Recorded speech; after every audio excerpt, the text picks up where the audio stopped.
Salut les Jones, ça gaze. Quelle joie de vous retrouver. Je suis heureux d'être là avec vous. Je suis comme un enfant à qui on déballe sa sucette. Je dois vous le dire, vous m'avez manqué. Excusez-moi, je suis un peu trop émotif en ce moment, surtout quand j'oublie mes cachets. Mais allez, ne faisons pas de ce jour une ode à la tristesse. Vous êtes là pour apprendre. Voici donc le mot du jour. Chara Designer. Chara Designer est l'abréviation de Character Designer, celui qui crée le design des personnages. A la base, le Chara Designer a pour mission de créer une charte graphique pour styliser les personnages d'un animé ou d'un jeu vidéo, et ce en respectant l'intention et l'ambiance du géniteur du projet. J'insiste sur le fait que le Chara Designer n'est pas le créateur de l'œuvre originale. Ce serait un peu comme ça. Vous vous rendez compte ? Même si ce n'est pas sa mission première, il peut prétendre à développer la psyché de ses créations graphiques afin de rendre cohérent le tout. Un esprit sain dans un corps sain. Comme moi, quoi.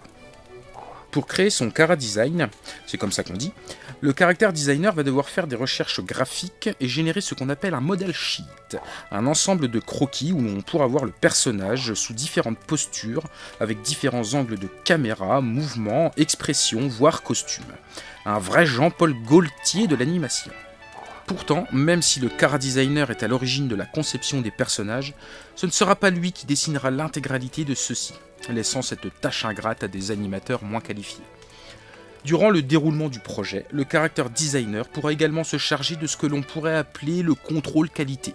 Et oui, on ne mélange pas les macarons et les chouquettes. Lors de l'adaptation d'un manga, le Chara Designer doit nécessairement se baser sur les graphismes des personnages de l'œuvre papier, afin de donner vie aux protagonistes.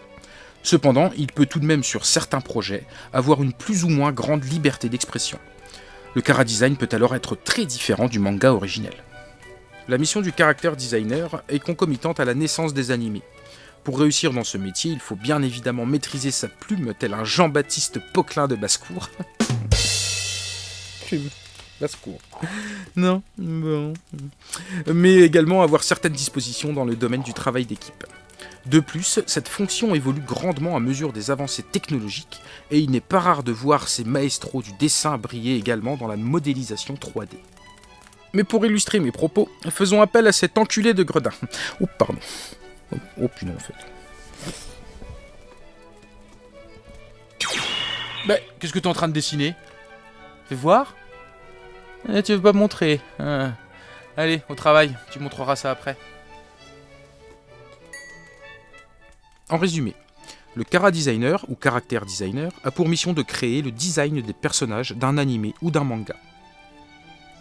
Le Chara Designer va alors générer un model sheet et coucher sur papier un personnage en l'affublant de différentes poses, expressions, angles de vue, mouvements ou costumes. Au final, le Chara Designer ne sera pas responsable de la création de tous les dessins, mais il supervisera le travail des animateurs en veillant au respect de son Chara Design. Voilà, j'espère que vous en savez maintenant un petit peu plus sur le mot Chara Designer. Il est temps de se quitter, mais d'ici là... Ah, au fait... Gredin, fais voir ton dessin là. Bah, qu'est-ce que c'est que ça ? Des barésilles ? Ouais, c'est pas mal en fait. Allez, n'oubliez pas de vous enrichir lexicalement. Ouais, j'aime bien les cache-tétons là.